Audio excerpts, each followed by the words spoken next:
My parents kicked me out of the house because my brother's girlfriend got pregnant, and because of that I worked 2 jobs. After 7 years, they called me and demanded money. My parents kicked me out to make room for my pregnant brother's family, and I had to live in my car while working 2 jobs. 7 years later, they called asking for money because my brother now has 4 kids. Growing up, I always knew my family was dysfunctional. No one really communicated with each other. My father was a businessman who was constantly busy, and my mother worked as a nurse, often doing long shifts. It was mostly just me and my younger brother, Liam, at home. Liam was one of those guys everyone liked, and he knew how to charm his way out of anything. Being the older sibling, I naturally tried to look out for him, making sure he didn't get into trouble. But Liam never listened to anyone. He did whatever he wanted, and when things went south, I was always the one cleaning up his mess. My parents never blamed him, instead, they held me responsible because I was older and should have known better. It was clear to me that Liam was their favorite. They didn't treat me badly, but they were noticeably more invested in him. When I turned 18 and got into college, they wanted me to live at home to save money. I never imagined that they wouldn't support me when I needed them the most. I'm 28 now and working as a financial analyst. I have a good career, own my own home, and recently got engaged to my fiancée, Emma, who's 29. I built a comfortable life, entirely on my own, without any support from my family. 7 years ago, when I was in my second year of college, Liam was finishing high school. He was dating this girl who wasn't exactly a good influence, but he was crazy about her. By the time he was 18, she was pregnant. To his credit, Liam stayed by her side and promised to take responsibility. When my parents found out, they were furious. Their first reaction was to blame me, insisting that I should have guided him better since I was his older sibling. I had no idea how it was my fault, but I let it go. After endless arguments and me trying to convince them that everything would be okay, they had no choice but to accept the situation. The day after Liam broke the news, my mom came to me and told me I had to move out within a week. I was shocked and asked why. She explained that the house was too small for all of us, especially with Liam's girlfriend moving in and a baby on the way. She said he needed more space and that my moving out would be a way of supporting him. I tried to reason with her, asking if I could stay a little longer to save up for an apartment closer to college. She was firm, no exceptions. I realized there was no point in arguing, so I accepted my fate. The next day, I packed my belongings. As I was leaving, my father stopped me and said they wouldn't be able to pay for my college tuition anymore because they needed the money for Liam and the baby. I was hurt and angry, but I didn't argue. I just left. I went to my grandparents' house, hoping they would take me in, but they refused, saying they didn't want to get involved in my parents' decisions. I had nowhere to go. I lived in my car, parked near my college, and started looking for jobs. I ended up working 2 part-time jobs while balancing my college classes. I was lucky to have a scholarship that covered part of my tuition, but I still had to pay the rest, along with other expenses. There were days when I couldn't afford to eat properly. I struggled to make ends meet and stayed in my car for months. Eventually, I saved enough to rent a small room in a shared community house. All this time, my parents never called, not even once to check if I was okay. Liam didn't reach out either. The only time I contacted them was after hearing that Liam's girlfriend had given birth. That was the last time we spoke. 7 years passed with no contact. During this time, I moved to a different city, started my career, and built a life for myself. I was happy. Then, last week, I got a call from an unknown number just before going to bed.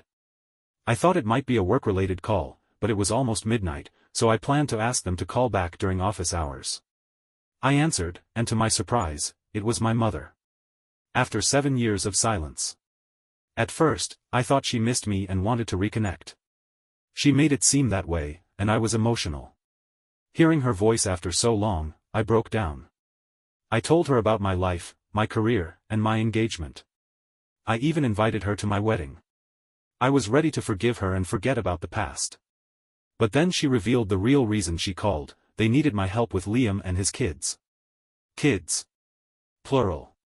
She explained that after Liam's first child was born, he married his girlfriend, and they moved in with my parents. 6 months later, they divorced, and she left him while he was already expecting a second child. Liam started partying and leaving his kids with my parents. He got involved with someone else, and she became pregnant. They got married, but he cheated on her, and she left him while expecting his fourth child. Now, my parents wanted me to move back and take care of Liam and his children. I was stunned. I asked why they thought I would give up my life and career to clean up his mess. My mother's response was that they needed me to look after him after they were gone. I couldn't believe it. After abandoning me, they wanted me to take responsibility for the son they chose over me. I told my mother there was no way I would do that and hung up. Since then, my relatives have been messaging me, saying that I am selfish and that family looks out for each other. But where were they when I was living out of my car? I talked to Emma and my friends. Most of them agree that I am justified in refusing to help, but a few think I should be the bigger person and help them out. I'm confused and conflicted. Part of me feels guilty, but another part is furious that they only remembered me when they needed help. I don't know what to do. Update 1. It's been a few days since my mother called, and my phone hasn't stopped buzzing with texts from relatives, accusing me of being heartless for not helping my brother. I'm starting to second-guess my decision. Yes, they abandoned me, but they are still my parents, and Liam is still my brother. Maybe I should be the bigger person and let go of the past. Maybe I should help them, not because they deserve it but because it's the right thing to do. I can't deny that I feel bad for Liam. Despite everything, he's my little brother. We grew up together, and I was his protector. When all of this started, he was just 18, a kid who made mistakes and needed guidance. Our parents failed him, just like they failed me. Even though his situation is largely his own doing, he doesn't deserve to suffer like this. It's tragic to see his life fall apart. I have the resources to help him, and part of me thinks I should. But then, why should I? Why should I sacrifice my life and career for people who threw me out like I was nothing? Why should I help Liam when his actions indirectly ruined my life? While I was working 2 jobs and sleeping in my car, he was out partying, having fun, and making one irresponsible decision after another. I paid the price for his mistakes. Why should I now pay for his consequences too? I love my brother, but my anger and resentment are stronger than any affection I feel for him. I genuinely don't know what to do. Update 2. It's been over a month since that call from my mom. I was ready to leave the past behind and move on. They hadn't reached out again, so I figured they got the message. But then, last week, my phone rang. It was the same number. I almost didn't answer, but curiosity got the better of me. It was my mother again, sobbing. She told me Liam was in the hospital after a car accident. They didn't have the money to cover the medical expenses and needed my help. Without thinking twice, I jumped in my car and drove back to my hometown. It was the first time I'd been back since they kicked me out. I arrived at the hospital to find my parents looking exhausted and broken. My mother hugged me the moment she saw me, thanking me for coming. They explained that Liam's accident was severe but not life-threatening. However, his condition required surgery, and his recovery would be long and expensive. His kids were staying with my parents, and they were struggling to manage everything. I asked where Liam's ex-wives were. Apparently, neither of them wanted anything to do with him. My parents were left to care for the children alone. I thought about staying at a hotel, but my parents insisted I stay with them. I ended up sleeping in my old room, which was exactly the way I left it. They hadn't touched a thing. It was surreal walking back into that room after 7 years. I met my nieces and nephews. I was surprised at how well-behaved they were. They were curious about me, saying they'd heard about their aunt who lives far away. I expected to feel resentment toward them, but I didn't. They were just innocent kids caught up in a mess they didn't create. I visited Liam the next day. He was conscious but heavily medicated. When he saw me, he teared up, apologizing for everything. I didn't know how to respond. I just sat by his bed and listened to him. He admitted that he messed up his life and didn't know how to fix it. For the first time, I saw my brother not as the favored child who ruined my life but as a lost, broken man. I didn't forgive him, but I stayed with him through the surgery and helped my parents look after his kids. I even covered his hospital bills. I went back to my city for work but promised to come back once things settled down. I don't know why I'm doing this, but I can't just walk away. Update 3. A few weeks have passed, and I went back to visit Liam. He's recovering but still has a long road ahead. His kids are doing well, and I've grown attached to them. I brought my fiancée, Emma, this time.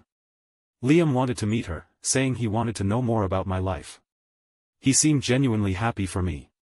My parents have been trying to mend things between us. They keep saying they always believed in me and knew I'd be successful, which is why they didn't worry about me. That hurt. They didn't check on me because they knew I'd make it.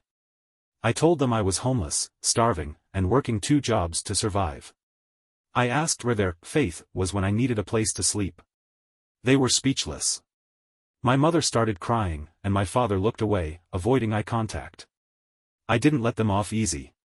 I reminded them that they chose Liam over me, that they made me suffer for his mistakes. They said they were trying to do right by him because he was struggling, and they believed I was strong enough to make it on my own. I couldn't believe what I was hearing. Their excuse for abandoning me was that they thought I was strong enough. I didn't even respond. I just walked out of the room. I don't know if I can ever forgive them. But I keep thinking about Liam's kids and how they deserve a chance at a better life. My parents keep asking me to move back to my hometown and help them out. They say it's time for the family to come back together. But the truth is, the only reason they want me back is for my financial support. I offered to send them money every month, but they're not satisfied with that. They want me to give up my life, my career, and my happiness to come back and clean up the mess they allowed to happen. I refuse to do that. I'll help them financially, but I won't sacrifice my own life for people who threw me away when I needed them most. Emma supports my decision, but a small part of me feels guilty. I wonder if I'm being selfish, even though they were selfish first. For now, I'll keep my distance while helping from afar. But I don't think I'll ever truly forgive them. Update 4. I came back home 2 weeks ago, and I've been trying to process everything. Before I left, my parents sat me down for another, serious, talk. They said they wanted to move past the past and rebuild our family. I told them I would continue sending them money but that I had no plans of moving back. I thought that would end the conversation, but they kept insisting, saying that I was being cold and selfish for staying away. They accused me of abandoning them for 7 years. I lost it. I reminded them that they kicked me out. That I had nowhere to go and lived in my car while working 2 jobs just to survive. I told them how I went hungry some days, how I struggled to balance work and school, and how they never called me, not once. I asked them why they never checked on me. Why they never cared about what happened to me. Why they could choose Liam over me without even a second thought. My mother started crying, saying they were just trying to do right by Liam. She kept calling him her poor baby, who needed more help than I did. She said they were sure I would make it, so they focused on Liam because he was weaker and needed more attention. I asked her, was I not your baby too? She didn't answer. Neither did my father. They just sat there, looking at the floor, avoiding eye contact. I told them that even if they believed I was strong enough to survive on my own, they were still my parents, and I still needed them. I told them how much it hurt to realize that I was disposable to them. That their love and support were conditional on how much I needed them. My father finally spoke up and apologized. He admitted that they were overwhelmed when they found out about Liam's situation. They panicked and chose the easier solution by focusing on him and pushing me away. He said he regrets what they did, but I told him it was too late for apologies. The damage was done. I survived on my own, and I built my life without them. I told them they have no right to ask me to give it all up now. They asked if I would at least visit more often, but I didn't make any promises. I came back to my city and resumed my life, but the conversation keeps replaying in my head. I'm still angry, but I'm also hurt. Part of me wants to forgive them, but another part knows that they'll never understand the pain they caused me. They're only reaching out now because they need my help. I've been sending them money, and I've been in contact with Liam to check on his recovery. His kids have been staying with my parents, and I know they're struggling to take care of them. I've been thinking about visiting again, but I don't know if I'm ready to face them. Update 5. It's been about a month since I last saw my family, and my mother keeps calling, asking me to come back. She says she wants to fix things and that Liam's kids miss me. I do miss them, but I don't miss the pain of being around my parents. I spoke to Liam recently. He's recovering slowly and wants to get his life back on track. He apologized again for all the chaos he caused and admitted that he was selfish. He told me he looked up to me, even when he was making a mess of his life. Hearing that broke me a little.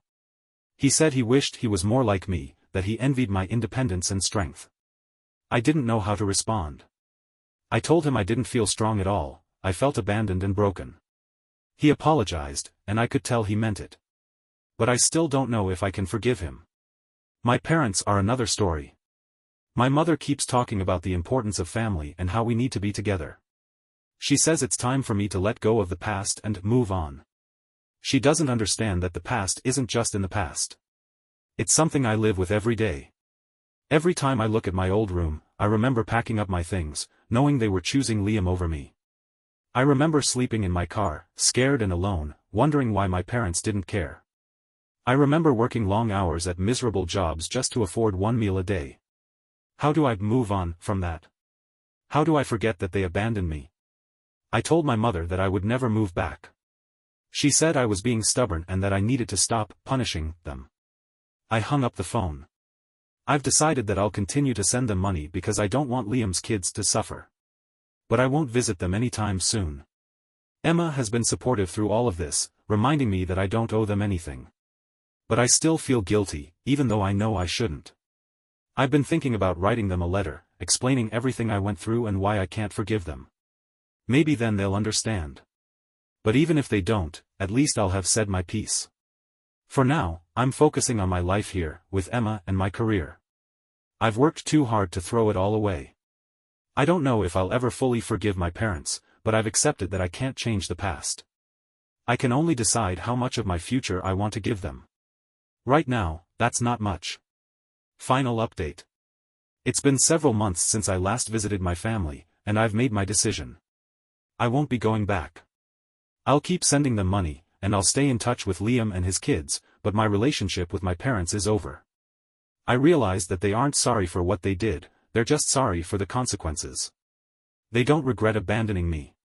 They regret losing their financial safety net. I won't let them use me for my success while pretending that the past never happened. I sent them a letter, explaining my decision. I told them that I survived without them and that I would continue to live my life on my own terms. I told them that I don't hate them, but I can't trust them. My father called me after receiving the letter, but I didn't pick up. I blocked both their numbers. I've given them enough of my time, my energy, and my heart. I don't regret my decision, but it still hurts. Losing your parents, even by choice, is painful. But I have Emma, my career, and the life I built for myself. I'm not alone. I did what I had to do to protect myself. Maybe one day, I'll be ready to forgive them. But today is not that day. I'm moving forward. And this time, I'm choosing me. Thank you for watching the video, like it if you watched the video to the end and don't forget to subscribe. Have a nice day.